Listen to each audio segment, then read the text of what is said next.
haciendo el COE por levantar datos fidedignos, actualizados y lo más completo posible para entender qué está pasando con la conflictividad en Chile, con los movimientos sociales, con las manifestaciones, en sus distintas manifestaciones, como vamos a ir viendo en el curso de esta presentación que nos va a hacer Nico Soma. Voy a ser muy breve. Hoy día nos acompaña un destacado panel, comenzando con nuestra diputada Carol Cariola, que además de ser política es matrona, es representante del Partido Comunista en el Distrito 9. Fue reelecta, porque ya fue electa en 2013 y fue reelecta en 2017. Así que, bueno, felicitaciones en estos tiempos políticos revueltos. Mantener una persistencia en las acciones es notable.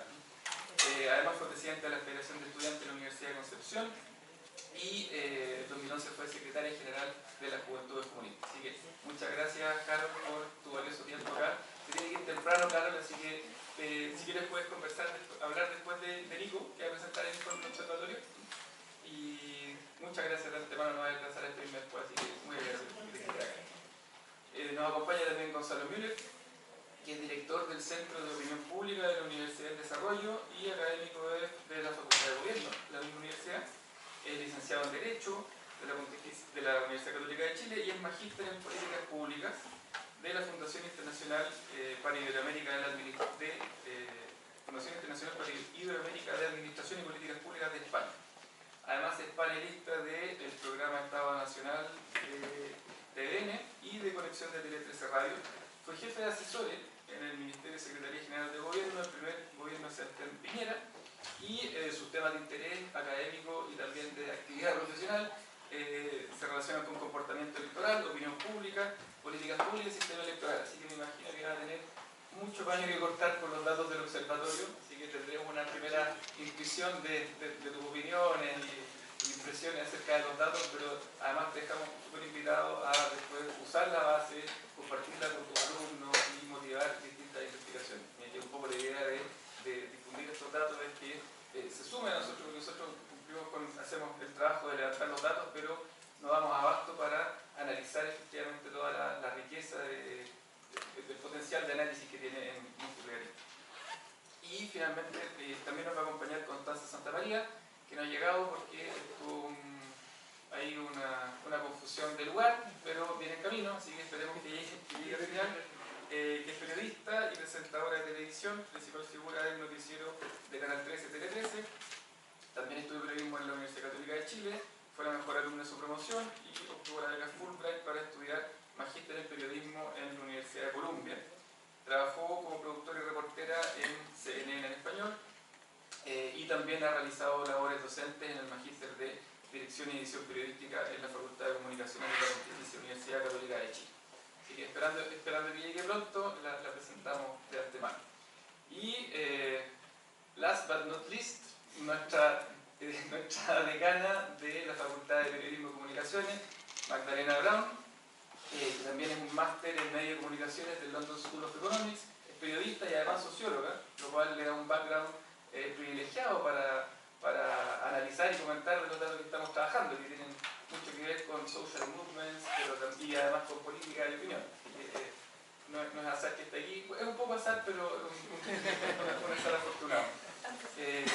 Fue magíster en la Universidad Católica de Chile, tiene una amplia trayectoria profesional y académica en área de opinión pública y comunicaciones, políticas públicas y organizacional, y anteriormente fue directora de la Dirección de Estudios Sociales del Instituto de Sociología de la Universidad Católica, donde trabajó con nuestro presentador de hoy día, Nicolás Soma, y además fue gerente general y socia directora de Tironi y Asociados.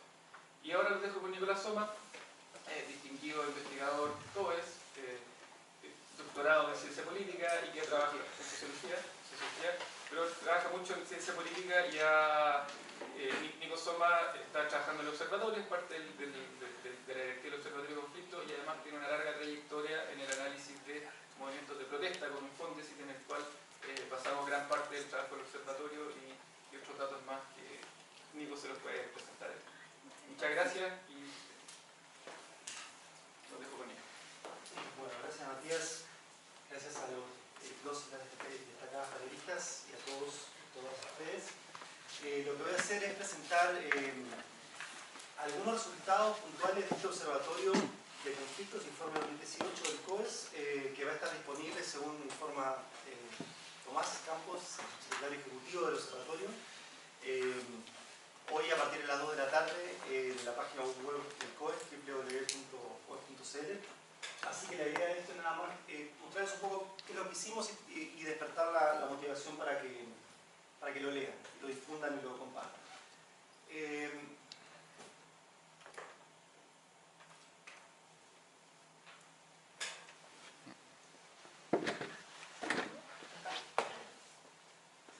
¿Acá arriba será? No. ¿Va? ¿Se funciona bien?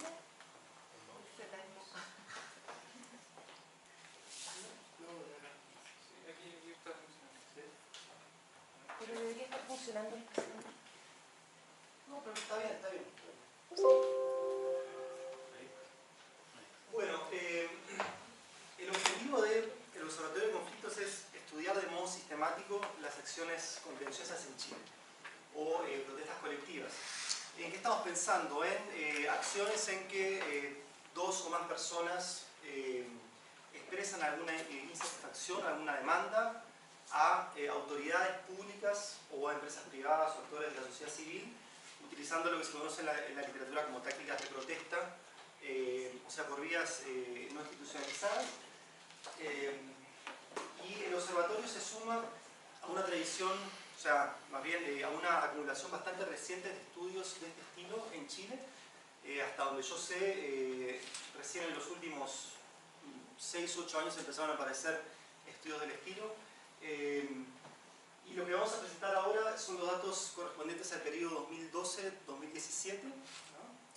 La idea del observatorio es llegar a relevar la década 2008-2018, pero ya con estos 6 años que tenemos completos tenemos bastante como para empezar a decir algunas cosas. La metodología del observatorio consiste en el análisis de eventos de protesta. Esta es una metodología que popularizó Charles Tilly, el destacado sociólogo estadounidense, hace unas 4 décadas. Y la idea es bien simple, lo que uno hace es recolectar información de prensa referida a eventos de protesta, sistematizarla, codificar cada uno de los artículos y transformarlo en una base de datos que es pasible de ser analizada por vías estadísticas. Nos basamos en varios antecedentes internacionales, quizás el más famoso es el Dynamics of Collective Action, un estudio de la Universidad de Stanford para los Estados Unidos, pero también antecedentes nacionales y latinoamericanos.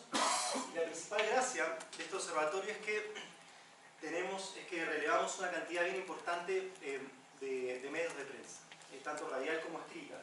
Por lo general los estudios de este estilo lo que hacen es tomar un diario de alcance nacional, o le sumo 2 diarios, ¿no? Es típico en Estados Unidos se toma el New York Times, por ejemplo, ¿no? o el Washington Post. ¿no? Y con eso se intenta mapear las protestas que ocurren en países grandes con varios millones de habitantes. ¿no? La principal gracia metodológica del observatorio del COES es que no solo tomamos 5 medios de alcance nacional, sino que también 13 medios de carácter regional. ¿no? Y con eso cubrimos un montón de eventos de protesta que ocurren a lo largo de Chile y que no llegan a los medios nacionales. ¿no? Y eso, según el análisis que hicimos, nos permite recolectar una cantidad bien impresionante de la protesta más chiquita, de más bajo perfil y con tácticas pacíficas. Pero hay estudios que muestran que hay un sesgo importante en aquello de la realidad contenciosa que llega a los medios nacionales. Entonces yo creo que esa es quizás la principal fortaleza en términos de bases de datos del observatorio. Como ocurre con este tipo de estudios, codificamos 30 y tantas variables que refieren a el lugar donde se realiza la protesta, el día o días, cuáles son los grupos que protestan, qué tácticas utilizan, si son disruptivas o no, pacíficas o no, etc. Cuáles son sus demandas, si hay presencia de carabineros, si hay represión, si hay muertos, heridos. ¿no? O sea que eso nos permite tener una radiografía bien importante de la protesta y nos permite empezar a identificar las dinámicas de protesta más allá de la opinión informada que quienes siguen las noticias tienen. ¿no? O sea, esto nos permite de alguna manera poner a prueba algunos mitos de la protesta. El informe del año anterior del observatorio trató de justamente testear algunos de estos y ver cuál era su alcance en términos empíricos, ¿no? Entonces, por un lado confirmamos cosas que ya sabemos y por otro lado se nos abre la oportunidad de conocer nuevas dinámicas. El equipo de codificadores, o sea, las personas que leen las noticias y las transforman en datos, en códigos numéricos, está compuesto por 4 codificadores: Javier Esnaola, Felipe Olivares, Ignacio Díaz y Natalia López, coordinados por Tomás Campos, el alma del observatorio. Hacemos remuestreos aleatorios de más o menos un 15% de los eventos para tratar de evaluar y de corregir los sesgos que puedan haber entre codificadores. Y del 1 de enero del 2012 al 31 de diciembre del 2017 identificamos 11.518 acciones contenciosas o protestas, y esto significa un nivel de relevamiento muy superior al de otros estudios en otros países. Por ejemplo, el estudio más importante de Estados Unidos, a lo largo de 30 años, identifica unos 15.000 eventos de protesta. Nosotros, para un país 20 veces más chico poblacionalmente de Estados Unidos como es Chile, y para menos años relevamos 11.000 y tantos eventos, lo cual quiere decir que en Chile se protesta muchísimo más que en Estados Unidos, o que estamos realmente relevando a un nivel mucho más profundo. Y además existe un repositorio de las noticias digitales, de modo que quien quiera hacer análisis en profundidad sobre distintos temas pueda acceder a ellos. Bueno, estos son algunos ejemplos de la materia prima sobre la cual se construye el observatorio. Mi idea es presentarles algunos resultados de los distintos capítulos. Esta es la estructura del informe. La idea fue convocar a investigadores e investigadoras del COES que trabajan en diversos temas ligados a la conflictividad y pedirles que, en base a los datos, realizaran pequeños capítulos o columnas sobre sus temas de interés. Así que simplemente lo que voy a hacer es ir pasando e ir destacando algunos resultados.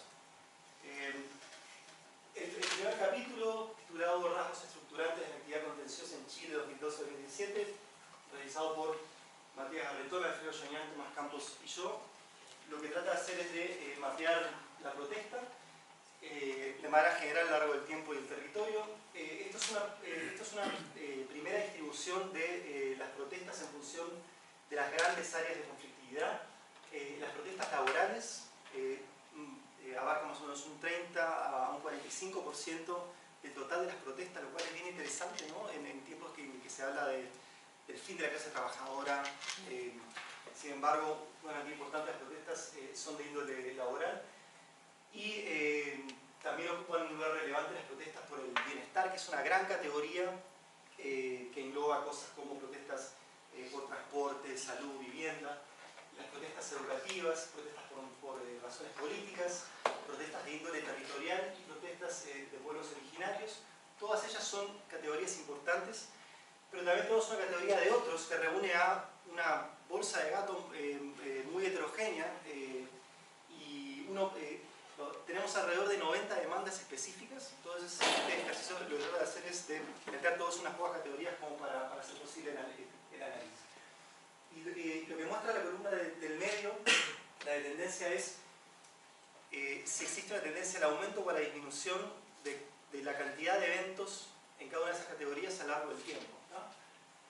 Como voy a mostrar a continuación, en general la tendencia es a la estabilidad en unos tipos de protestas que aumentan levemente, y más bien lo que encontramos es una variación dentro de los años, ¿no? Fíjense cómo la línea de tendencia es más bien plana, pero sin embargo dentro de los años hay alta variación. Esto es considerando el total de los eventos reportados. Si uno abre por las distintas categorías va a haber ciclos distintos. Por ejemplo, la protesta estudiantil se concentra fuertemente en los meses de invierno, ¿no? Pero baja en el segundo semestre y casi no hay en enero y febrero. La protesta laboral tiene otros ciclos, y si uno abre por sector de la economía también va a encontrar a su vez otros ciclos vinculados a las distintas dinámicas de la actividad económica. Tampoco hay en números brutos grandes diferencias entre el primer gobierno de Sebastián Piñera y el segundo de Michelle Bachelet. Y para terminar este capítulo, lo que hicimos fue ver los correlatos de la protesta a nivel de ciudades. O sea, tomamos 142 ciudades con más de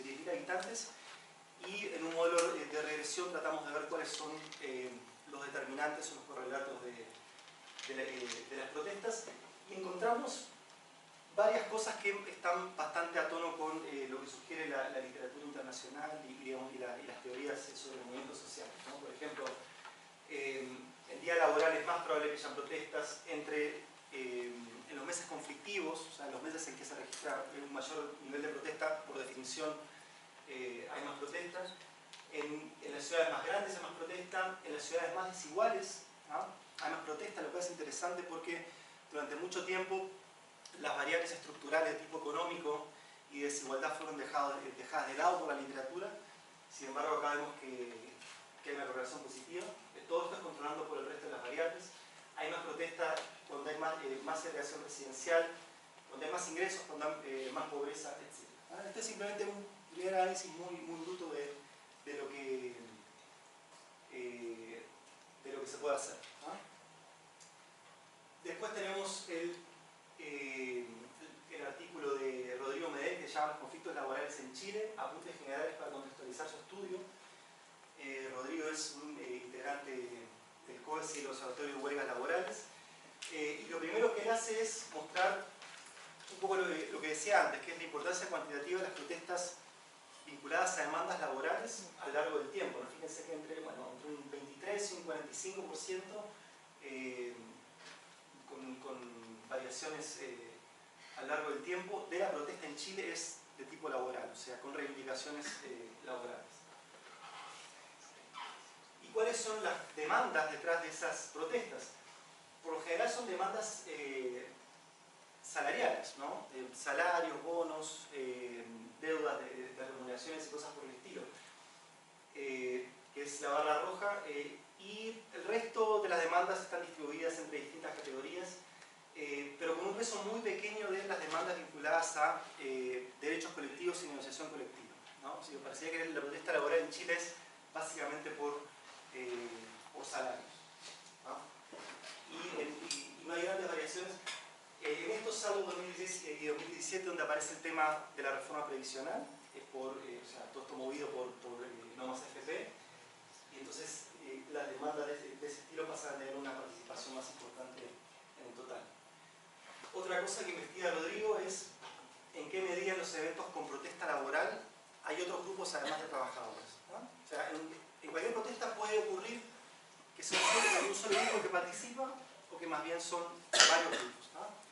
Y lo que él encuentra es que por lo general el único grupo registrado, o sea, puede que haya otros que se están escapando de las noticias, son los trabajadores, ¿no? Y eso ocurre de manera más o menos pareja a lo largo del siglo, salvo los dos últimos años, probablemente motivado por el no más FP, en donde, digamos, pero otro tipo de grupos sociales participan, ¿no?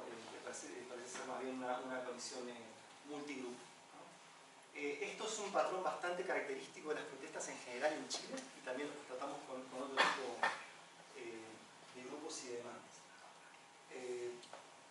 Bueno, el breve capítulo mío trata de poner a prueba un poco esta idea de obreros y estudiantes unidos hacia adelante, ¿cierto? Esta consigna sesentera y setentera. Y la pregunta es en qué medida los trabajadores y los estudiantes participan conjuntamente de los eventos de protesta, ¿no? Y el análisis, bueno, es muy simple, pero básicamente lo que encuentra es que más que atracción parece haber una especie de rechazo en la protesta conjunta de ambos actores, ¿no? Por un lado, separando entre estudiantes universitarios y secundarios, y por otro, entre trabajadores públicos, privados y cuentapropistas, ¿no? ¿Cómo sabemos eso? Bueno, primero, si calculamos las correlaciones entre la presencia o ausencia de cada uno de estos grupos, por lo general son negativas. Es decir, el hecho de que haya estudiantes protestando reduce las chances de encontrar trabajadores de cualquiera de los tres grupos en eventos de protesta y viceversa, ¿no? Esto, o sea, en parte se explica por lo que decía de que por lo general las protestas son solitarias, o sea, hay un gran grupo más que varios grupos, pero igual no, hay ciertos detalles interesantes. Por ejemplo, es muy raro que tengamos estudiantes secundarios y trabajadores cuentapropistas en un mismo evento de protesta, ¿no? Ahí es donde parecería haber un menor nivel de coordinación. Y la otra pregunta es en qué medida las características del evento de protesta podrían influir sobre esta coparticipación. Y encontramos que hay algunas características que parecen afectarla. Estos son gráficos bivariados, pero por ejemplo en las protestas grandes es mucho más probable que tengamos tanto trabajadores como estudiantes. En los meses fríos, en medios urbanos, ¿no? Y en particular cuando el blanco de la protesta son autoridades nacionales. Antoine Mayet y Gonzalo de la Maza escribieron el capítulo titulado Caracterización y especificidad de las protestas vinculadas al sector extractivo en Chile, que trata de dar un panorama general sobre las protestas vinculadas a la extracción de recursos naturales en distintas áreas, ¿no? Ellos consideran protestas en el campo de la minería, de la energía, en el campo forestal, en la industria de la pesca, de la agricultura y de los hidrocarburos, ¿no? Y lo que encontramos es que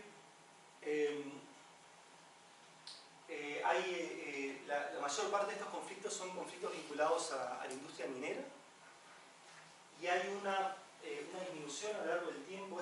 Ellos argumentan que podría ser por la caída en la inversión minera en los últimos años, lo cual a su vez lleva a una reducción de los conflictos. Y el resto de las categorías tienen variaciones anuales que es imposible explicarlas en el marco de este estudio. Y también hay ciertos patrones de distribución espacial, ¿no? Las protestas por actividades extractivas se concentran en el norte, zona de actividad minera, pero también en el centro sur, probablemente por la actividad forestal, y en el sur, ¿no? Después ellos analizan cuáles son las demandas detrás de estas protestas, y encuentran que en su gran mayoría son demandas laborales o salariales, ¿no? O sea, serían los trabajadores los que están protestando por las consecuencias que estas actividades tienen sobre su fuente de trabajo, sus salarios, etc. Y después hay una diversidad de demandas que, como les decía, el observatorio cubre más o menos unas 90 y tantas demandas específicas, que ahí aparecen desagregadas y que tienen números muy bajos. Estaríamos pensando en una protesta más de tipo laboral y por razones salariales, ¿no? Y una cosa importante que entrega este informe es sobre cuál es el blanco de la protesta, ¿no? O sea, toda protesta, de una u otra manera, elige levantar demandas hacia un actor determinado, que puede ser el gobierno nacional, puede ser autoridades locales o regionales, pueden ser empresas privadas, pueden ser otras organizaciones de la sociedad civil, etc. En su mayoría están dirigidas a empresas privadas, aunque esto es un rasgo bien particular, porque cuando uno mira la protesta en general, más o menos el 70% de las protestas tienen como blanco principal al Estado Nacional, ¿no? Sin embargo, acá por la naturaleza extractiva del conflicto que da lugar a esa protesta, ellas se dirigen a las empresas privadas y en menor medida al resto de los blancos. Matilde Alén, quien está acá, por ende, bueno, cualquier cosa que quieras agregar, yo feliz. Y Pamela Gordillo escribió en el capítulo titulado Protestas socioambientales en Chile. Bueno, ellas definen conceptualmente, en base a la literatura, el tipo de protestas a que trabajan. Y este tipo de protestas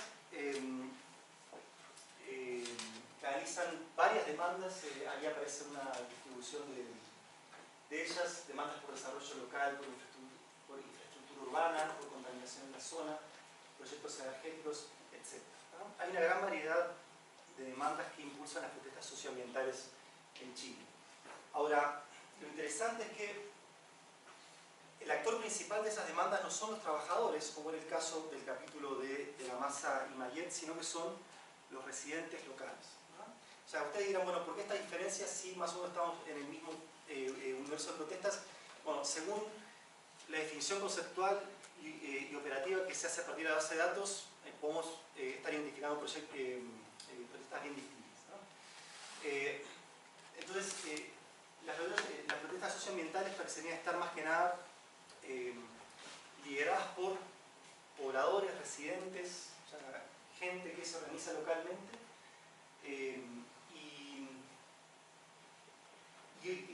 a diferencia de protestas más de tipo laboral, de industria extractiva, y esas protestas están, a diferencia del capítulo anterior, mayormente dirigidas a gobiernos o autoridades regionales o locales, ¿no? Que es esta línea naranja, y también marca una diferencia respecto al patrón general de la protesta, que, como decía, está mayormente dirigido a las autoridades nacionales. El capítulo de Valentina Paredes se titula Evolución de los conflictos de género en Chile, análisis de los conflictos feministas y de mujeres para los años 2012-2017. Lo que hace Valentina, en primer lugar, es constatar algo que todos intuíamos, pero que es bueno poner cifras, y es el aumento de las protestas vinculadas a los derechos de la mujer en los últimos 2 años, ¿cierto? El resultado de la oleada feminista, como se llama, que es un fenómeno que obviamente trasciende a Chile y que corrió con mucha fuerza en Argentina y en otras partes del mundo. Ahora, lo interesante es que la mayor parte de esas protestas tienen como demanda o como motivación la violencia contra las mujeres. No son protestas que estén orientadas explícitamente a cuotas de género o igualdad laboral o salarial entre hombres y mujeres, sino que son el resultado de la violencia que las mujeres experimentan cotidianamente. Entonces, o sea, no estamos hablando de las protestas de las sufragettes, ¿no?, en Estados Unidos hace 100 años, ¿no?, por votar, ¿no? Pero si uno quiere es algo más básico de lo que está detrás de esas protestas, que es el derecho a permanecer vivos, ¿no? Y también Valentina identifica que el número de organizaciones que participan en estas protestas parece aumentar a lo largo del tiempo. En el 2012 se registran 8 organizaciones, mientras que en los últimos 2 años del registro aproximadamente 30, lo cual sugiere una densificación del campo de protestas por derechos de la mujer, y también aumenta el porcentaje de eventos cubiertos por medios de alcance nacional. En 2012, ninguno de los poquitos eventos de protestas que habían aparecían en los medios de alcance nacional. Sin embargo, el 60% aproximadamente aparecen en los últimos 3 años, a lo cual también puede dar cuenta de un giro en el énfasis editorial de los medios de alcance nacional. Y Valentina, que es economista y profesora de econometría, hace un modelo de regresión donde básicamente trata de ver si la cantidad de protestas por los derechos de la mujer serían asociadas a la cantidad de femicidios que ocurre en las distintas regiones de Chile. Entonces, es un modelo de regresión que tiene como unidad la región MES, ¿no? Ella encuentra que un efecto positivo, o sea, una relación positiva entre el número de femicidios que ocurren en cada región y la cantidad de protestas, ¿no? Lo cual es un resultado bien interesante.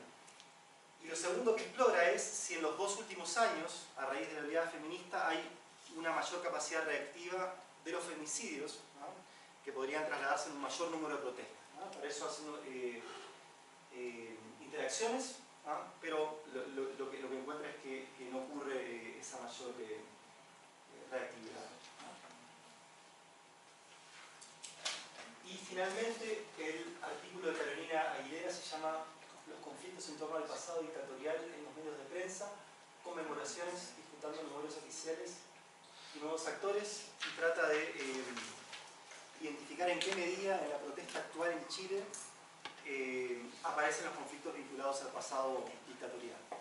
Que por más que haya ocurrido hace varias décadas, igual siguen estando no solo en el debate periodístico y en los debates entre candidatos presidenciales, sino también en las calles. El capítulo de Carolina tiene menos un énfasis estadístico y más un énfasis de descripción de caso. Entonces ella miró con harto detalle las distintas noticias y hace una narración bien interesante de los distintos conflictos, que más o menos constituyen aproximadamente un 5% del total de los conflictos identificados o de las protestas. Y ella lo que hace, bueno, es analizar la variación de las distintas demandas específicas a lo largo del tiempo. Fíjense cómo hay una gran variedad de cosas. Las protestas vinculadas al 11 de septiembre son, digamos, las más frecuentes, probablemente también las más masivas, pero también hay muchos eventos contenciosos vinculados al Día del Joven Combatiente y otra diversidad de demandas vinculadas a la dictadura que probablemente son menos visibles para quien sigue el debate en la prensa, ¿no? Demandas de expresos políticos, protestas contra perpetradores de crímenes de lesa humanidad, básicamente bajo la forma de funas, demandas de ex conscriptos que argumentan que estaban en posiciones de subordinación y por ende hicieron cosas que no querían, en fin. Protestas vinculadas a la colonia Dignidad como centro de tortura y memoriales, protestas vinculadas al levantamiento de memoriales, el memorial por el caso de degollados en Providencia y el memorial por el cuartel Lautaro en La Reina. Entonces, como le decía ella, más allá de este mapeo general, después hace análisis de casos muy interesantes sobre el Día del Joven Combatiente, sobre las demandas de los ex conflictos y sobre estos dos memoriales que les mencionaba. Así que bueno, eso es lo que quería mostrarles. A partir de las 2 de la tarde más o menos va a estar disponible el informe completo. Y además está disponible bajo solicitud la base de datos en la página web del COES. Ustedes llenan un formulario y a los pocos días les va a estar llegando por correo la base, porque la idea de esto, como decía Matías, es generar una plataforma de datos para que los distintos investigadores y investigadoras realicen los análisis que les interesa. Eso, gracias.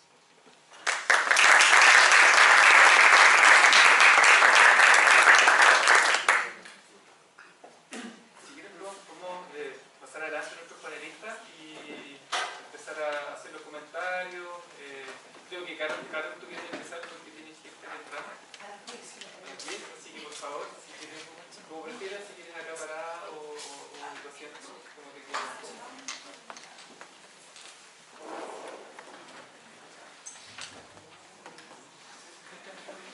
¿Se escucha bien? Sí, mejor así.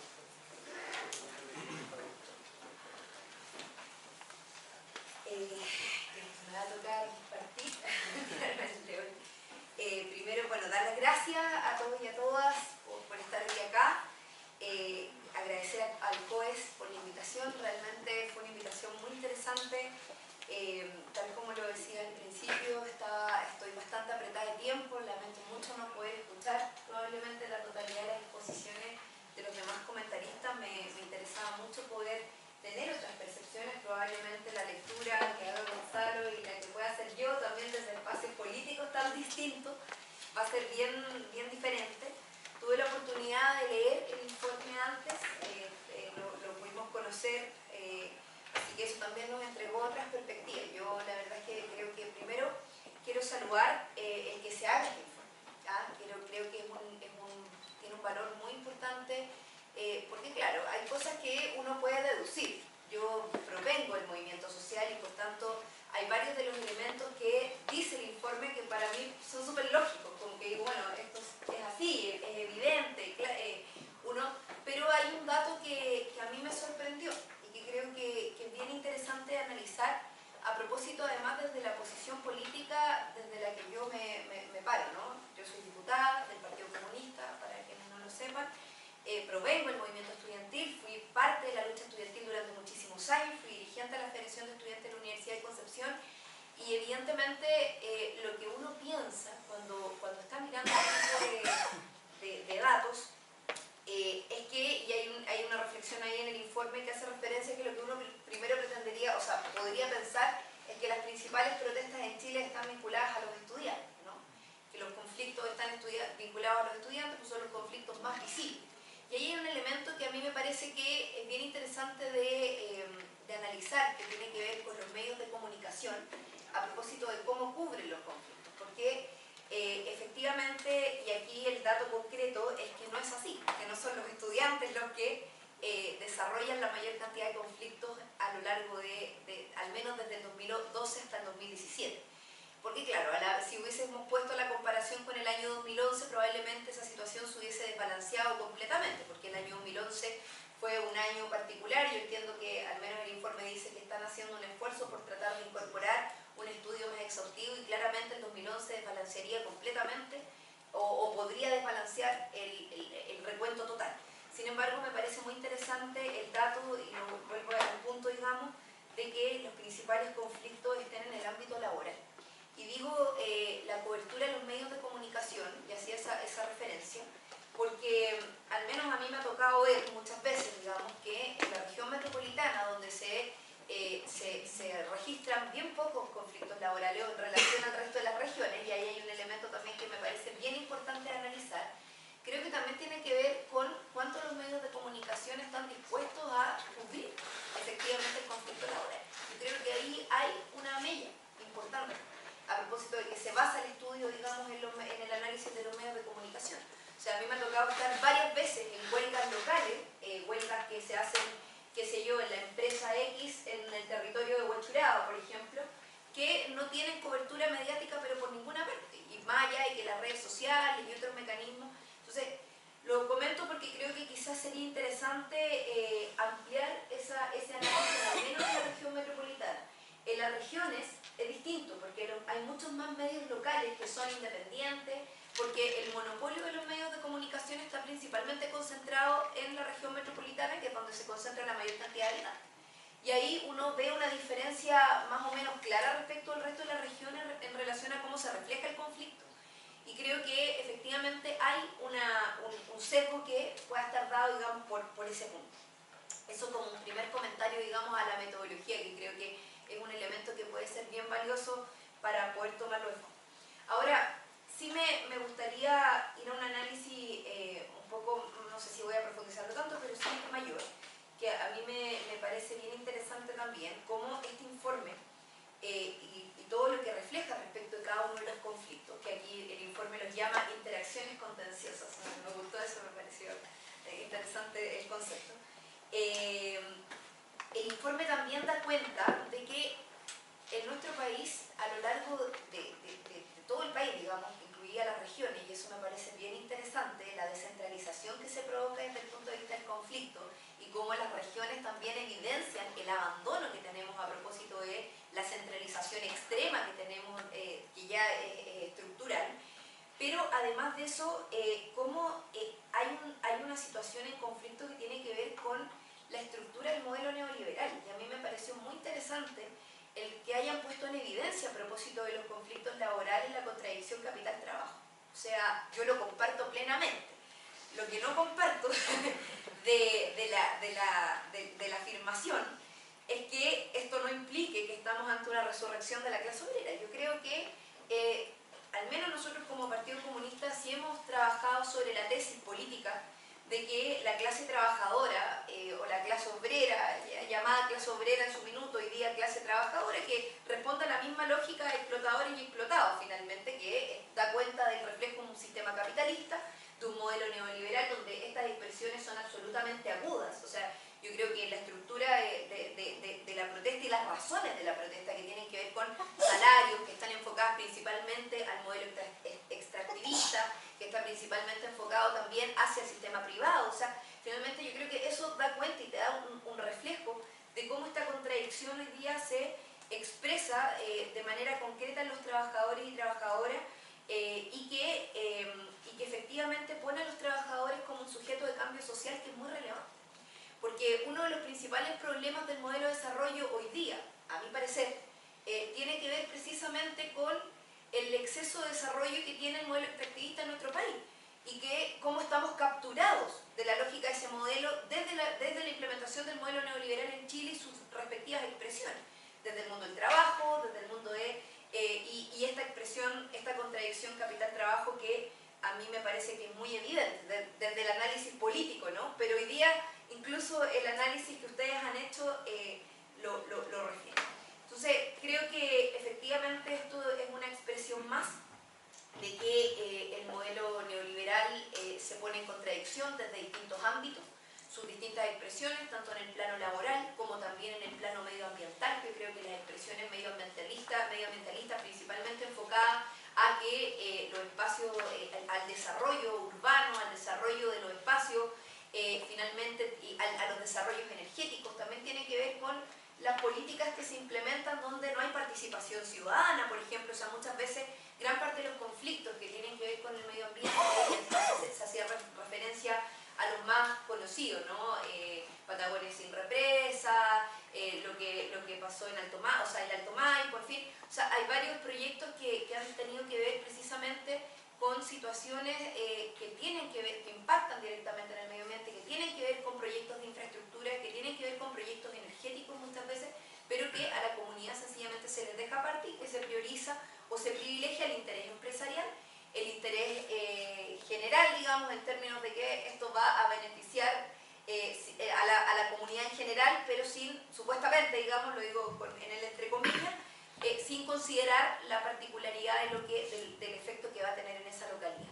Y ahí los efectos, las protestas medioambientales, de hecho estamos viviendo hoy día probablemente una de las más críticas, y que todos vemos como Puchuncaví, Quintero tienen un conflicto que es dramático, o sea, se habla de una zona de sacrificio, y sin embargo no tiene el efecto nacional que podría tener en cualquier parte del mundo donde una situación como esta se expresa, digamos, y donde lamentablemente, y ahí quiero ir a un punto del análisis que se hace respecto de los conflictos medioambientales versus los conflictos laborales, que los conflictos laborales se expresan dirigidos principalmente hacia el empleador porque la relación es más directa, pero en el caso de los conflictos medioambientales se dirigen hacia el Estado, hacia los gobiernos locales y no hacia los privados, cuando muchas veces tienen más relación y más responsabilidad que el propio Estado, sin quitarle en eso responsabilidad de regulación y todo lo que ello significa.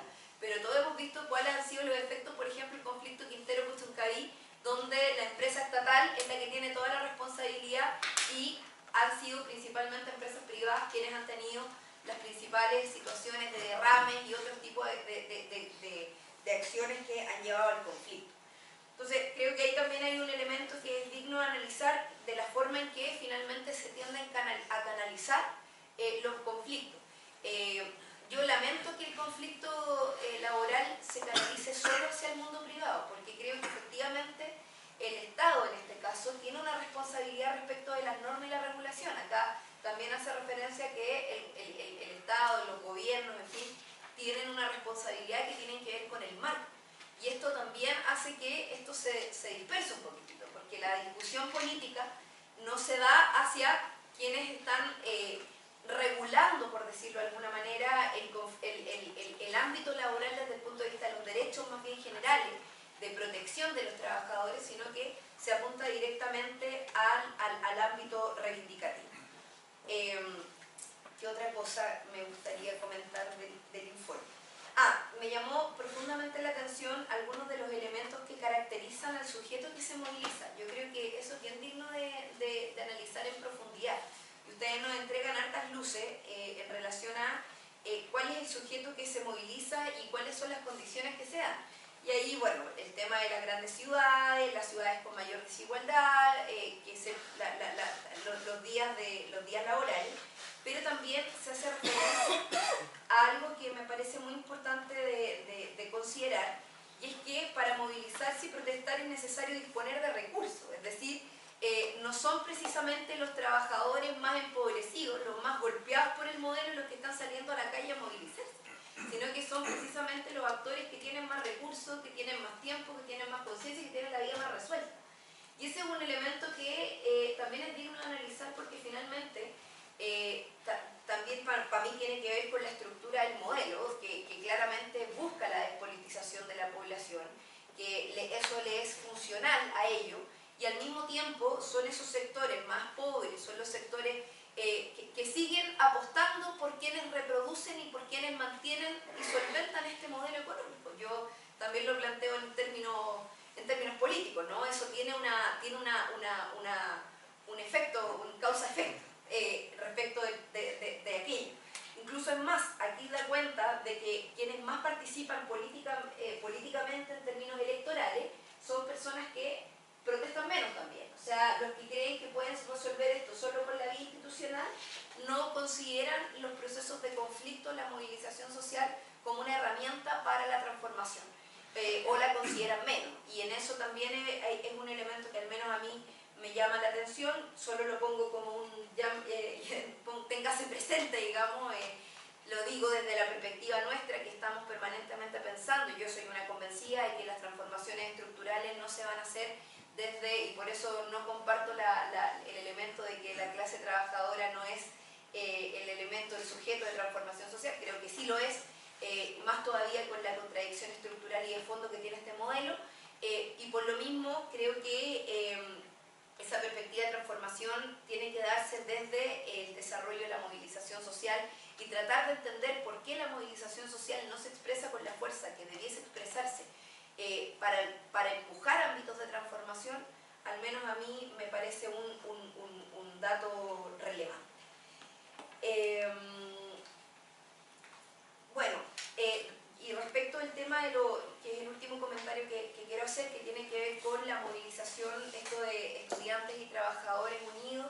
Nosotros decíamos educación gratuita al hijo del obrero, y así estudiantes y trabajadores unidos en distintos ámbitos. Efectivamente es un elemento que llama la atención, pero que sin embargo es importante analizar a propósito de cómo esa situación marca hitos relevantes. Yo creo que cuando hagan el análisis del 2011, probablemente uno de los elementos fundamentales que va a aparecer en relación al resto del tiempo, lo digo porque fui parte de ese proceso, va a ser precisamente esa unidad que se logró entre trabajadores y estudiantes, que marcó una diferencia y que también marcó una fuerza política distinta respecto probablemente de lo que ustedes están diagnosticando acá, que en el común del tiempo, la gran mayoría del tiempo, la unidad de movilización o el conflicto entre que vincule de manera simultánea a trabajadores y estudiantes no es algo muy frecuente.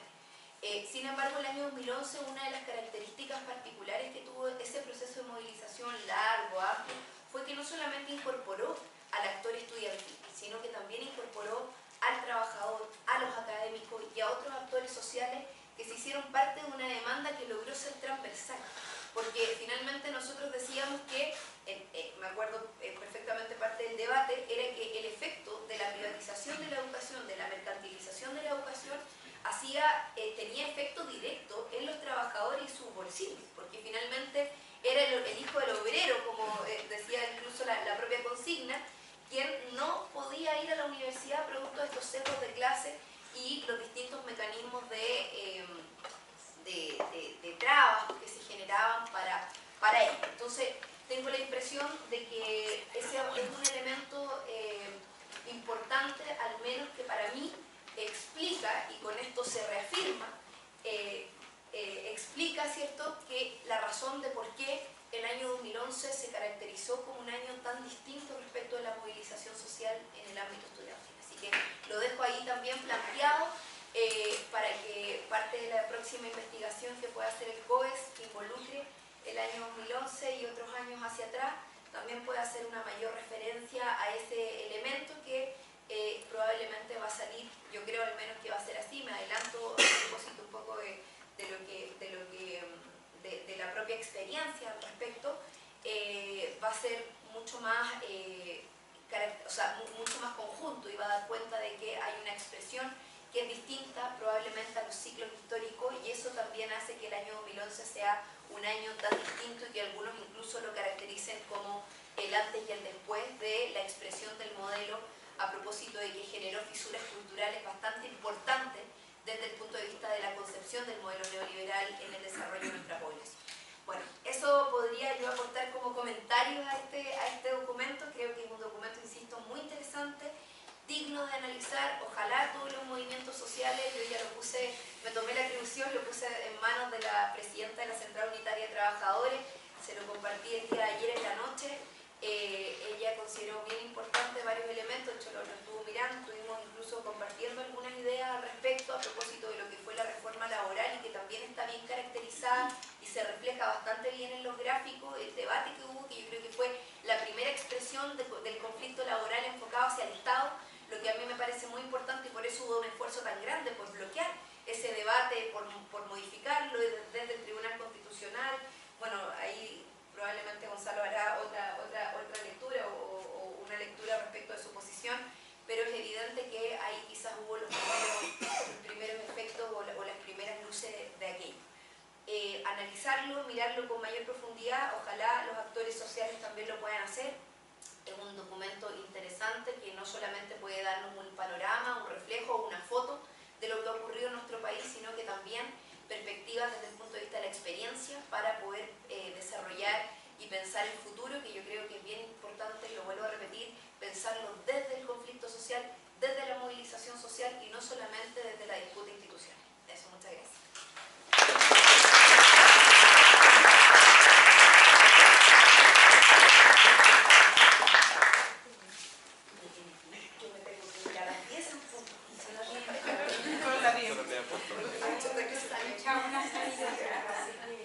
¿Son las 10 en punto? Sí. ¿Alguna pregunta? Antes que se vayan los baños. Bueno, muchas gracias, compañera diputada, por la presentación de los comentarios, y antes de que se vaya, digamos, precisamente preguntarle por algunos de los elementos que preguntó. Hubo el primer comentario que fue respecto a la metodología, que excluía, por ejemplo, cobertura en redes sociales, y que precisamente por aspectos propios de la economía política de la comunicación no aparece en el medio de comunicación de circulación nacional y eventualmente aparece en el medio de circulación regional.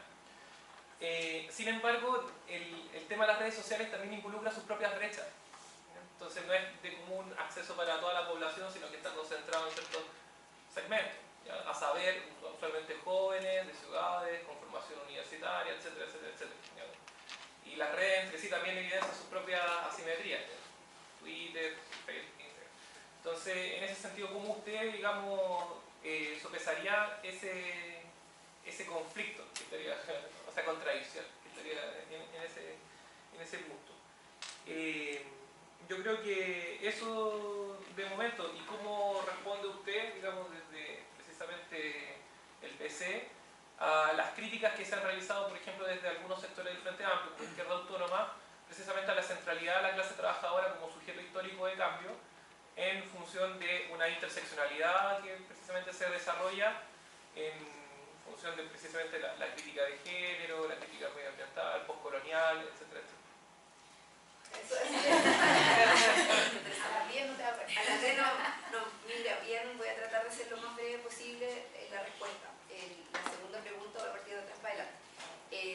A ver, yo creo que efectivamente esto no es en blanco y negro, ¿no? Cuando uno hace un análisis político, sobre todo desde el punto de vista de la historia, y acá esto lo refleja, los conflictos sociales no son solo laborales. Los conflictos sociales hoy día, afortunadamente, involucran, yo hubiese querido profundizar mucho más en lo que tiene que ver con el debate de género. Me hubiese encantado, no me dio el tiempo, por eso tuve que resolver ir por una línea para poder profundizarla en mayor ámbito, pero yo creo que cada vez se van encontrando más. De hecho, si tú te das cuenta, a pesar de que todavía es minoritario en el conflicto de género, cada vez van apareciendo más reivindicaciones laborales. De hecho, el tema de la brecha salarial pasa a ser un tema, afortunadamente, porque efectivamente la lógica de la discusión en materia de género, que parte desde el ámbito de la violencia, hoy día ustedes se dan cuenta de que el debate político generó un giro al respecto. Ya no hablamos solo de la violencia física, hablamos de la violencia en distintos ámbitos, desde la perspectiva de género, la violencia laboral, la violencia institucional, la violencia económica, la violencia política. O sea, nosotros estamos legislando en este momento, yo soy parte de la Comisión de Familia y Adulto Mayor, que es la comisión que hasta ahora veía los temas de género, para que vean lo atrasados que estamos. O sea, ni siquiera teníamos una comisión de mujer y equidad de género, lo veíamos en Familia y Adulto Mayor, que es la comisión donde yo estoy. Entonces, estamos ahí tramitando y ya estamos a punto de terminar la tramitación del proyecto de ley del derecho de las mujeres a una vida libre de violencia. Y ahí se empieza a generar un cambio de paradigma respecto a ciertos conceptos que tienen que ver con la violencia de género, que a mí me parece que están cada vez más asumidas en el ámbito del desarrollo de los movimientos feministas, que además en los últimos años han tenido una expresión mayor, como también lo refleja el informe.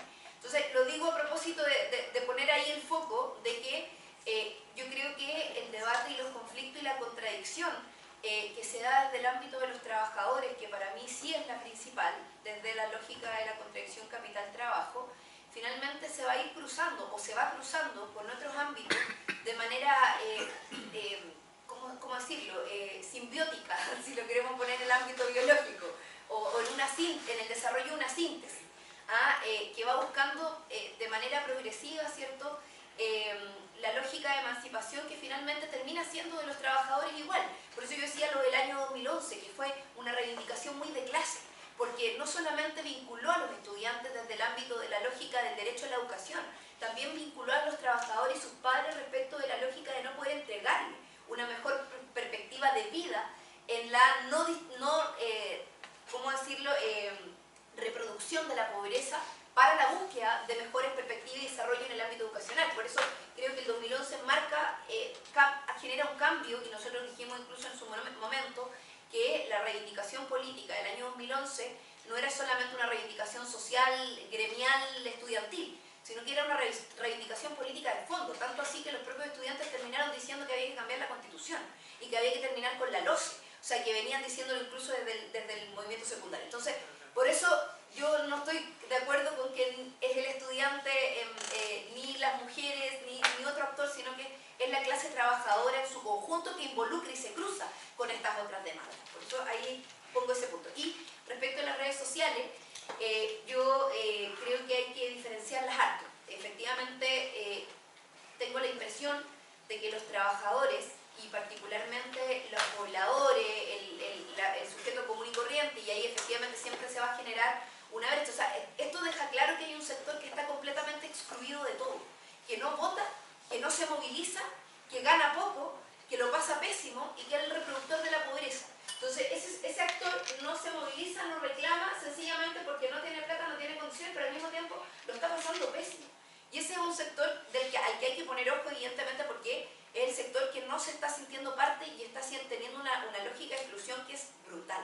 Y que probablemente también ahí está todo el grupo de jóvenes desempleados, que son muchísimos, los ninis que no estudian ni trabajan, están el grupo de trabajadores y trabajadoras, principalmente de trabajadoras dueñas de casa, por ejemplo, que tampoco trabajan y que se quedan, no trabajan formalmente, pero que no tienen un reconocimiento formal del trabajo que realizan en el hogar. En fin, hay un sector importante que es importante analizar en más profundidad, que probablemente igual se provoca con ellos una brecha. Pero, por ejemplo, el Facebook, que es una red social muy masificada, yo creo que sí es una red que podría ser analizada desde la perspectiva uno se mete a Facebook, yo tengo una red bien grande en Facebook, y tú te das cuenta que muchos de los conflictos laborales que no salen en ningún medio de comunicación sí están expresados por ahí. Y hay otras formas también de cruzar estos datos, que es a través de la inspección del trabajo, donde gran parte de los conflictos laborales también se ven expresados ahí, o a través de las seremías de trabajo, que también tienen que hacer fiscalizaciones porque las denuncias habitualmente llegan ahí. Entonces, al menos en la región metropolitana, creo yo, hace falta un análisis que cruce otros elementos, porque, insisto, más que un seco con respecto al tema de los medios de comunicación, yo creo que el monopolio es lo que afecta finalmente la falta de cobertura, y hay medios de comunicación que derechamente, yo estoy segura que hay líneas editoriales que dicen no cubren conflictos laborales. Y eso es así. Yo he citado conferencias de prensa para hablar de la inmortalidad del cangrejo y llegan todos los medios de comunicación. Y he citado conferencias de prensa para hablar de un conflicto laboral concreto y no llega ninguno. O sea, a lo más llega el medio alternativo comunal de la radio, no sé qué. O sea, de verdad es un tema... Pero es eso nomás. No digo que la metodología sea mala, solo que digo que quizás se podrían incorporar nuevos elementos para el análisis a propósito de ese sesgo de monopolio. Bueno, muchas gracias. Perdón. Muchas gracias, Carlos. Le dejamos otra obra del COE. Muchas gracias.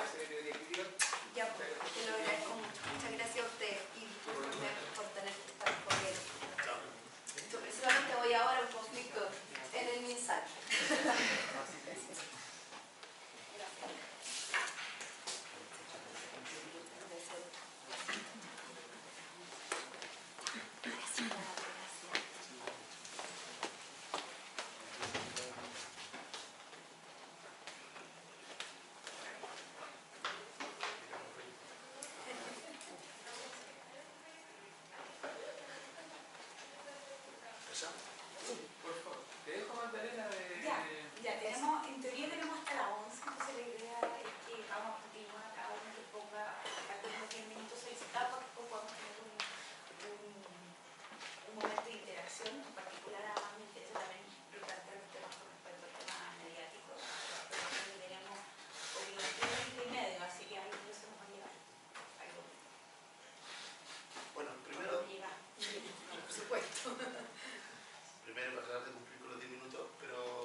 felicitar al COES por los datos.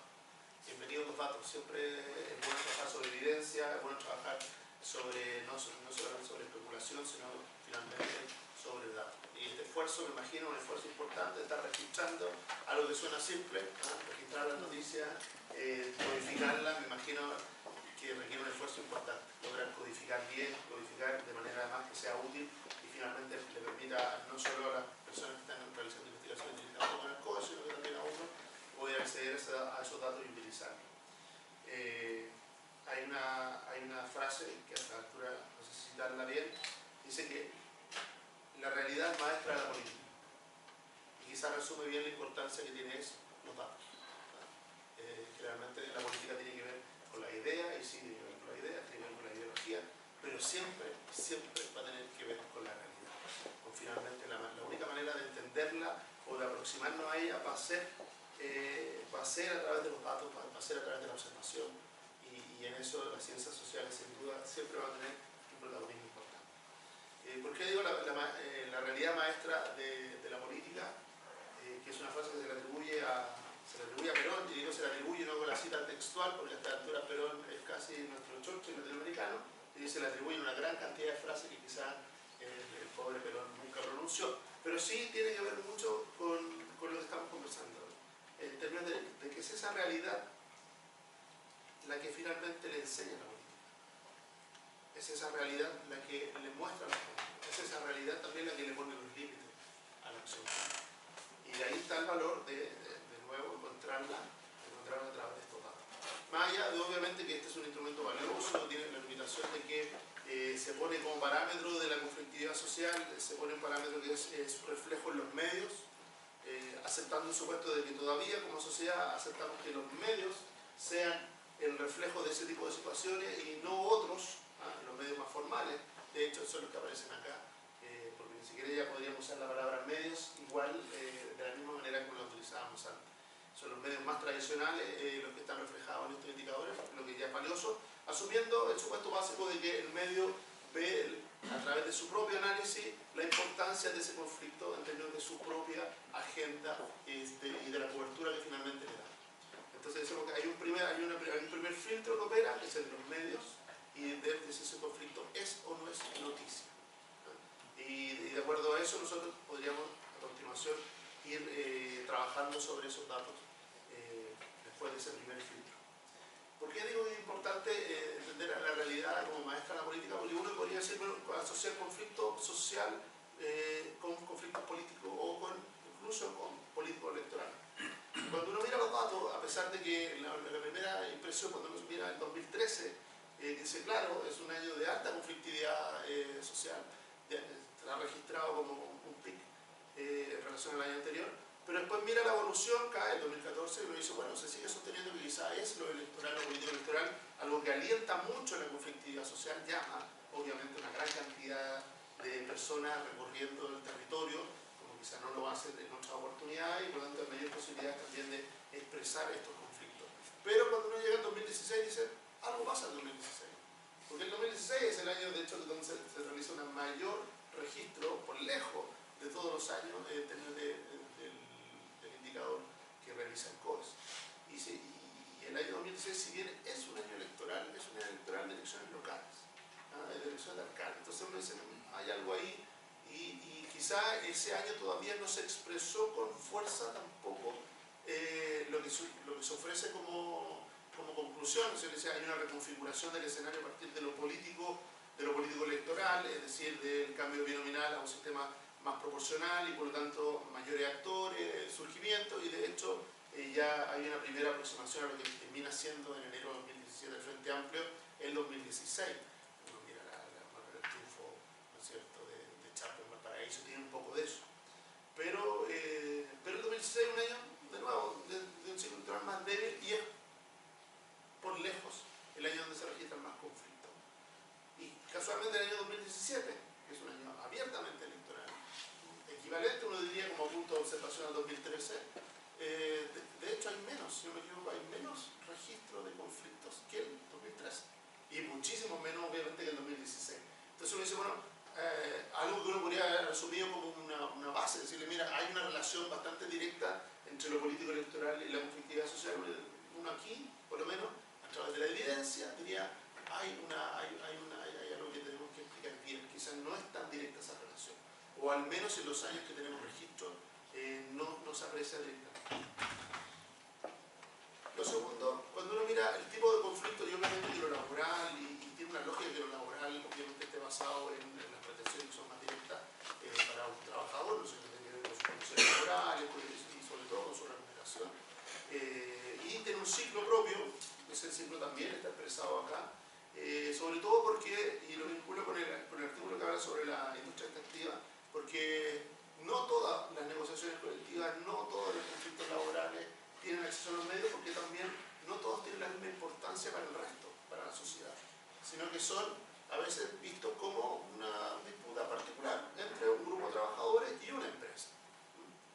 Pero claro, cuando eso se extrapola al cobre, todos sentimos de que algo que nos importa está puesto ahí, y cualquier conflicto laboral, una huelga extendida y todo, de hecho los mismos medios nos ayudan en eso, nos la traducen como algo que nos está afectando a todos, nos hacen parte de ese conflicto y nos invitan por lo mismo a seguirlo y también a tener opinión sobre él.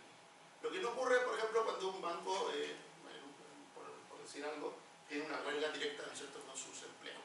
Donde, claro, sin salvo que yo sea afectado directamente porque soy cliente de ese banco y hay un problema ahí, si no tengo una relación directa, no lo siento vinculado a ese tipo de relación. Lo que eso quizá explica también por qué para los medios, tiendo a pensar, es más atractivo aquellas cosas que puedan vincular o ser atractivas por sí mismas como noticias para más personas dentro de una sociedad. Hay uno de los artículos que me llamó mucho la atención, que tiene que ver con el de las políticas medioambientales, con el cual yo quizá entender esta misma relación. Cuando dice, la política medioambiental tienden a estar vinculados más, primero, a problemas muy locales, y por lo tanto es una planta termoeléctrica, una posición o un proyecto, una posición específica, y son las personas que están ahí, son las que motivan esto. Se pone en el texto, dice, claro, no son los ecologistas como los grandes movimientos a nivel nacional los que promueven eso, sino que generalmente tienen una conducción muy local, y de hecho con bastante celo de lo local. Uno, por lo que mira, incluso en Quintero, hay bastante celo en términos de que no haya otros protagonistas externos, sino que la atención esté puesta en los liderazgos sociales más directos y en aquellos que están trabajando directamente en este problema con lo que da motivo al conflicto. Y me parece interesante, ¿por qué? Porque de nuevo, en esta lógica quizá de quizá hoy día el conflicto social tiene una distancia con lo político, traducción como por lo político institucional, obviamente no como lo político social, con lo político institucional, especialmente con el partido o con la presencia de candidatos, programas, campañas, ¿no es cierto?, o elecciones finalmente, tiene una mayor distancia. Tal vez una pregunta, ¿por qué? Porque quizá en el pasado no fue así. De hecho, el 2011 es ejemplo de muchas cosas, ¿no es cierto?, para muchos puntos de análisis, pero uno de los puntos que uno puede decir donde sí tuvo un efecto político electoral e institucional. Uno dice, a partir del 2011 uno fija y dice, hay un nuevo movimiento político, tiene presencia electoral, hay un cambio en el cuadro político completo que tiene su raíz, si uno quiere buscarlo, en lo que ocurre en el 2011. Cosas que uno mira en los siguientes años y empiezan a ocurrir, e incluso empieza a mirar distancia en eso. Empieza a distancia. Es más difícil, por ejemplo, para Luis Messina de No Más AFP, es más difícil, o va a ser más difícil hacer el tránsito que pudieron hacer Giorgio Jackson o Gabriel Boric o la propia Cara. Ya el escenario es distinto. Entonces decir, bueno, ¿por qué es distinto? ¿Qué evaluación hay de que hace de que quizá ese proceso quizá fue exitoso, el del 2011, no sea un puente o un camino trazado para otros movimientos sociales? En términos de buscar, sí, la conexión, decirle, mira, hay una necesidad social, hay una condición perturbadora, yo la elevo, la trabajo, la movilizo y finalmente soy capaz de construirla incluso como un movimiento político institucionalizado y que busque representación política, y que busque estar presente en la agenda, ya no solo desde lo específico particular, sino que ahora desde lo político, desde lo más general, desde el interés general. Y sobre todo lo medioambiental, porque quizás es aquí donde quizás entran más en conflicto dos cosas que no son fáciles de vincular desde lo político. En la lógica de lo político siempre la lógica del interés general.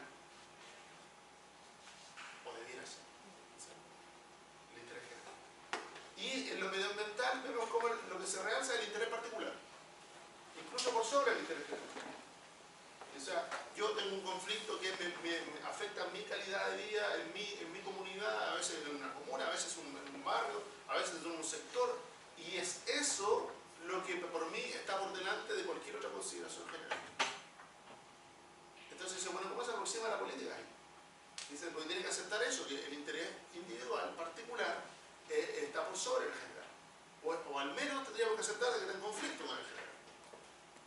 Entonces no es tan fácil para la política aceptarse. Y quizás eso explica por qué el tránsito posterior no ha sido tan fácil, sobre todo desde la lógica de los movimientos sociales. Y por último, cuando uno dice, y también en ese mismo paper se hace referencia como, pero no solo uno lo empieza a observar, no solo en lo medioambiental, la búsqueda de la solución pública al privado. Es decir, busco en la empresa la solución en el problema público. Cuando uno dice, bueno, ¿por qué busco en el privado una solución al tema público? Dice, no, bueno, lo más directo, porque claro, él está causando el problema, es el causante del problema. Pero el que sea causante del problema lo valida como un actor de solución. Lo valida como un actor de solución de política pública. Es interesante eso, porque se empieza a reproducir no solo en lo medioambiental, también en otros, donde lo que yo busco es de que el cambio, por ejemplo, de mi problema de conectividad o mi problema de distintos ámbitos, derivo mi solución o mi conflicto lo derivo hacia el privado. Y lo valido desde esa manera como un actor de política pública, lo valido como un actor de acción política. ¿Ah? Es decir, yo espero de usted una solución. Y a veces lo que hago es intermediar hacia el poder formal para que, de nuevo, pero siempre tratando de buscar la solución del privado. Y ese es un fenómeno interesante porque no es un fenómeno que ocurra, uno lo podría aceptar como algo que ocurre siempre, pero no es así. No ha ocurrido desde siempre, no ocurre en otros países. Y por lo tanto también es algo que por lo menos a mí me llama a elaborar preguntas. Quizá de este informe interesante, muy interesante cada uno de los papers, sería, no pretendo abordarlos todos en estos 10 minutos, pero quise abordar aquellos que me merecieron mayor curiosidad o hallazgo, los que me motivaron preguntas, porque me plantean situaciones que iban quizá a veces en contradicción con lo que aceptamos como normal y común o como concepto político basado en una experiencia o quizás solo en una normalidad. Eso.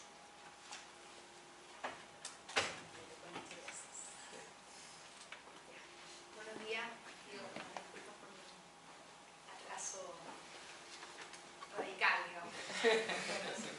Pero bueno, fui para otro lado, entendí que era en otra parte la junta, así que pido las disculpas. Bueno, lo primero es agradecer la invitación, agradecer también los datos, la información cada vez más, sobre todo los periodistas, agradecemos que existan datos sobre los cuales poder trabajar y poder informar con base numérica, estadística y que podamos relacionarlo. Y bueno, y esto obviamente, este estudio afecta directamente donde yo me muevo, que es la cobertura que hacemos nosotros, los medios, de los conflictos sociales en general, políticos, laborales, etc. Una observación es que los medios que se toman en cuenta que son bastante transversal, hay un grupo de medios que son nacionales y otros que son regionales, pero queda fuera la televisión.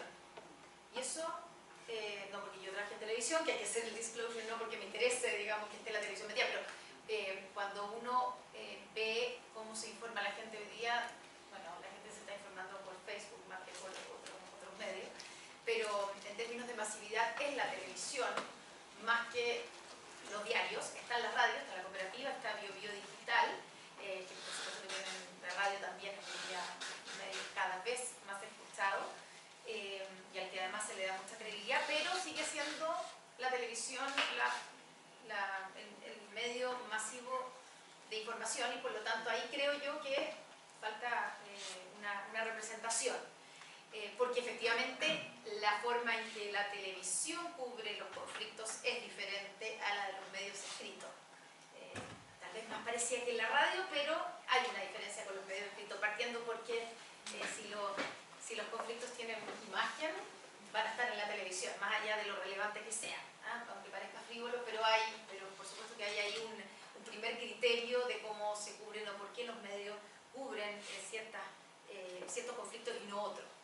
Y es lo que uno se pregunta cuando uno lee este detalle de dónde han estado los principales conflictos de los últimos años, del 2012 y 2017, y a mí como periodista que he estado cubriendo muchos de estos conflictos, lo primero que me genera es, claro, los medios no estamos representando efectivamente la cantidad de conflictos que hay.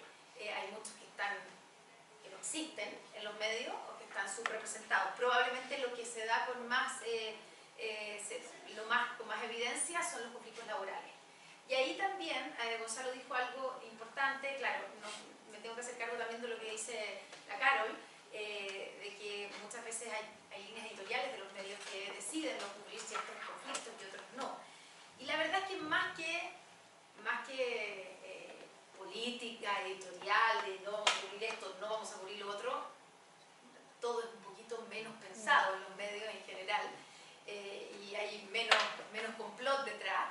Y en general pasa por, primero, cuando son conflictos laborales privados, como dices tú, y a nosotros nos llega mucho, muchas veces me dicen, oye, pero estamos todos en huelga aquí tengo idea, LATAM, la última que me acuerdo, HDI Seguros, ¿por qué no vienen a cubrirlo? Entonces empiezan inmediatamente que el dueño del canal o en la radio debe tener intereses, y la verdad es que no es, puede ser que los tenga, pero no es que no lo vayamos a cubrir por eso, sino que, claro, es un conflicto entre privados, es un conflicto adentro de una empresa. Si nosotros cubriéramos todos los conflictos laborales de toda la empresa, o sea, no nos daría, y entonces empieza obviamente el criterio periodístico, que es el criterio de a cuánta gente le afecta, es un problema país o no, y por eso sí, obviamente, los conflictos laborales en las mineras, en el cobre, sí, generalmente son temas que están presentes en las agendas de los medios, en todos los medios, más en los medios económicos, en los medios escritos, más también en los regionales, pero eso llega de frentón a un medio como la televisión, porque entendemos todos que si se para escondida y deja de producir, vamos a tener un problema todos a nivel país. Entonces, claro, el conflicto laboral, por muy importante, relevante, justo, etcétera, que sea, de los trabajadores de una compañía de seguros, no está afectando hoy a una cantidad importante de gente como para que sea noticia nacional. Ese es un poco como tratando de explicar. No todo se explica por eso. Puede haber algún ejemplo que alguien me diga, no, pero cuando fue el Banco de Chile y como el dueño... Sí, puede ser. Pero en general el criterio es bastante más de cuánta gente se ve afectada. Y por eso muchas veces también los conflictos terminan o llegan a los medios un poco tarde. Estoy pensando en Quintero Puchuncaví, que es de los últimos movimientos y conflictos socioambientales que hemos cubierto, y que los medios en general llegamos tarde a ese conflicto. O sea, la gente, llegamos cuando hubo 100 intoxicados en el hospital. Y ahí recién nos dimos cuenta que era un tema importante.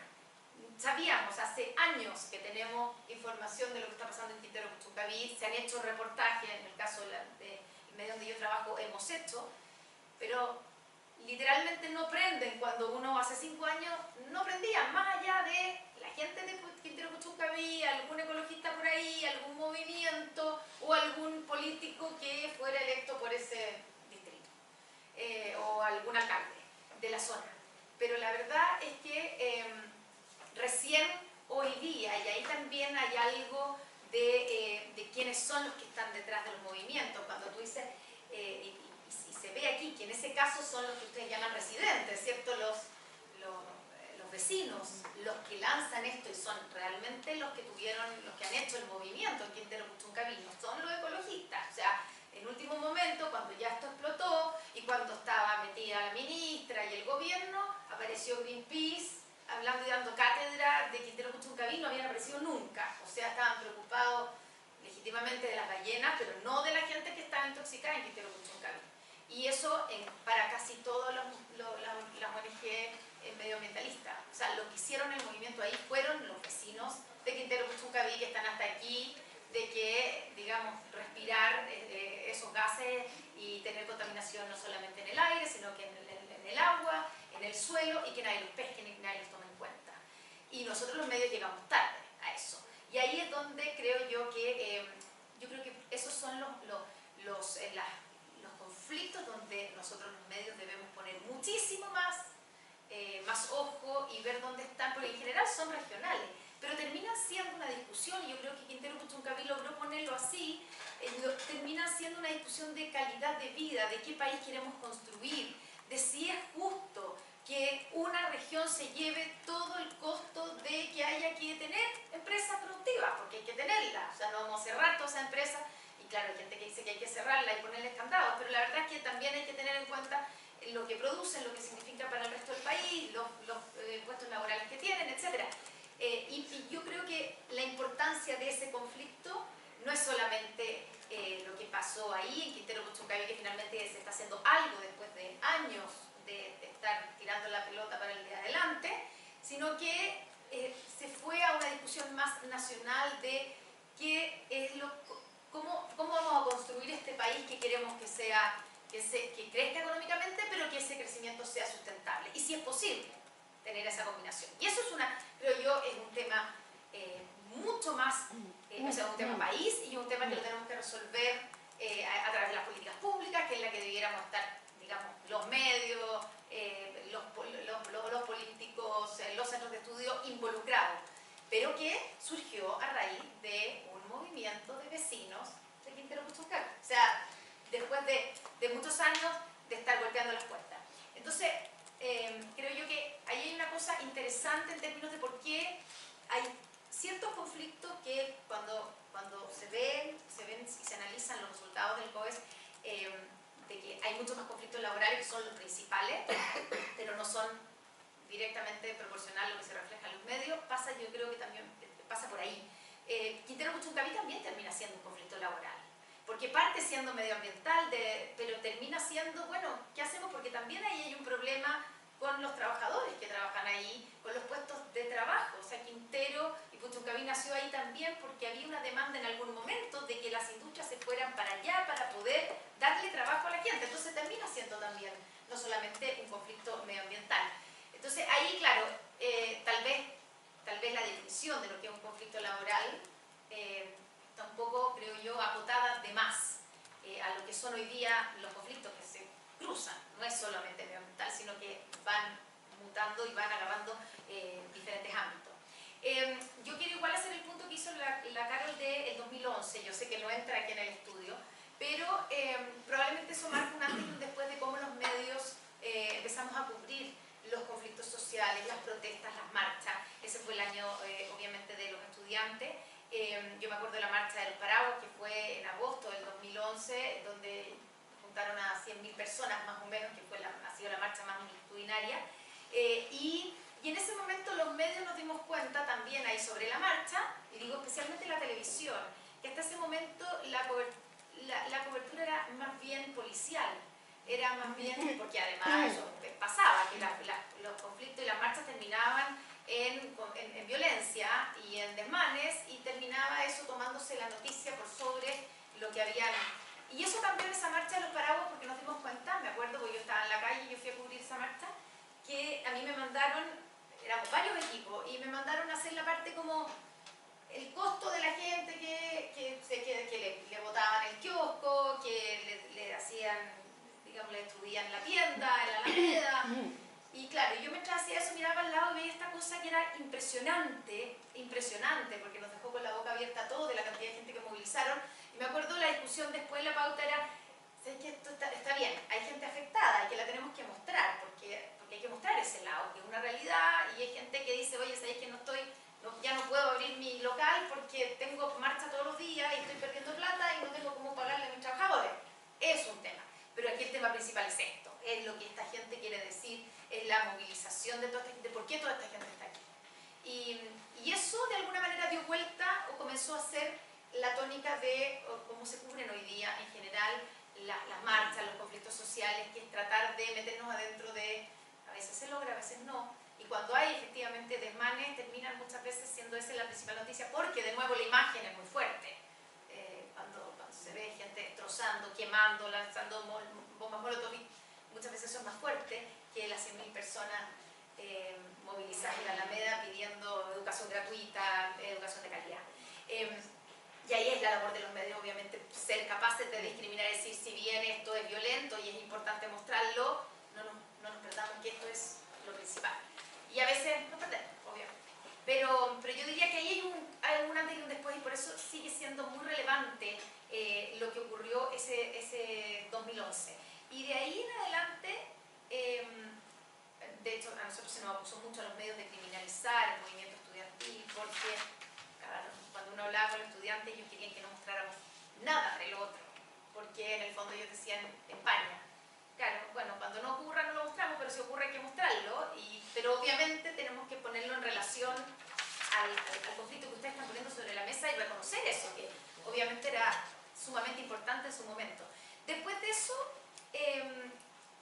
la mayoría de los conflictos que en general son noticias y aparecen en los medios son conflictos sociales. Estoy pensando, por ejemplo, en el movimiento No Más AFP, que también fue después del movimiento estudiantil, de las marchas que han juntado y han reunido y han movilizado a más personas, que no es solamente gente que estaba diciendo No Más AFP, finalmente, y en eso se ha transformado un poco, cada vez que hay una movilización grande, todos los que están por alguna parte en contra de alguna parte del sistema, todos los que se sienten abusados desde la ISAPRE, el seguro, FONASA, lo que sea, es una instancia para poder salir a protestar. Y ahí hay una fuente también de noticia que es súper relevante, que yo creo que ha estado presente en los medios, y claro, no sé en qué categoría bien, porque yo digo son conflictos sociales, ¿cierto? Pero es mucho más,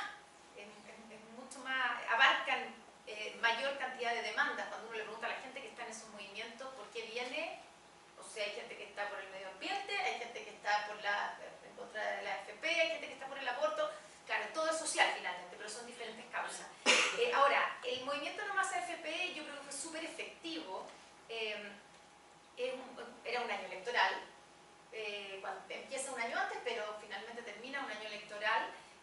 Logra poner el tema sobre la mesa, tanto así que todos los candidatos presidenciales tuvieron que tener un capítulo de su programa con el tema y pronunciarse qué hacemos con las AFP, tanto así que se acaba de presentar una reforma de las pensiones por parte de un gobierno que tal vez no todo el mundo esperaba que fuera el que reformara, más allá de que si a alguno le gusta o no, si es suficiente o no. Pero se termina también con eso, porque también he elegido un gobierno que no adscribe al No Más AFP. Seguimos con las AFP y la reforma de las pensiones sigue con las AFP. Entonces, la última marcha del No Más AFP fue lamentable en términos de convocatoria. Yo me acuerdo, nosotros la cubrimos, pero hubo toda una discusión de si la dábamos o no la dábamos con noticias, porque, claro, tal vez la noticia era esa, era que había muy poca gente y que, bueno, a Mesina lo habían detenido, o sea, lo habían tomado detenido, y esa era la noticia, pero no sé cómo pasó este tema tan grande a movilizar tanta gente a esto que es hoy día. Entonces, eso también, cuando uno analiza por qué los medios cubren algo o no lo cubren, tiene que ver con eso. Hoy día, no es que se haya resuelto, ¿cierto?, el tema de la AFP, pero esa demanda parece haber cumplido su rol o su momento, porque se agotó. Y no es que yo diga que se agotó No Más AFP, sino que es cosa de ver en las calles. La gente que antes estaba en la calle protestando por eso hoy día no está. No convocan. Entonces, claro, dejan de ser noticias de alguna manera. Lo mismo, no sé, los temas de las marchas con los temas de género, ¿no? y ese movimiento, cuando uno mira las estadísticas del estudio, son mínimas, ¿cierto? O sea, es como un... Claro, no está el 2018, por supuesto, pero es como un 0,5%.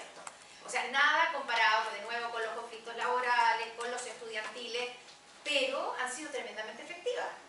O sea, ya no es el tema, como decía la Carol, no es el tema de la violencia, de cuántos femicidios hay, y la gente sale a protestar solamente para que no maten a más mujeres, que fue tal vez el inicio, sino que ya vamos en reivindicaciones adentro de la oficina, adentro del transporte público, en el cómo me tratan, y una serie de cosas que se han tomado. Gran parte de la agenda y hoy día tienen varios proyectos de ley discutiéndose en el Congreso. Entonces,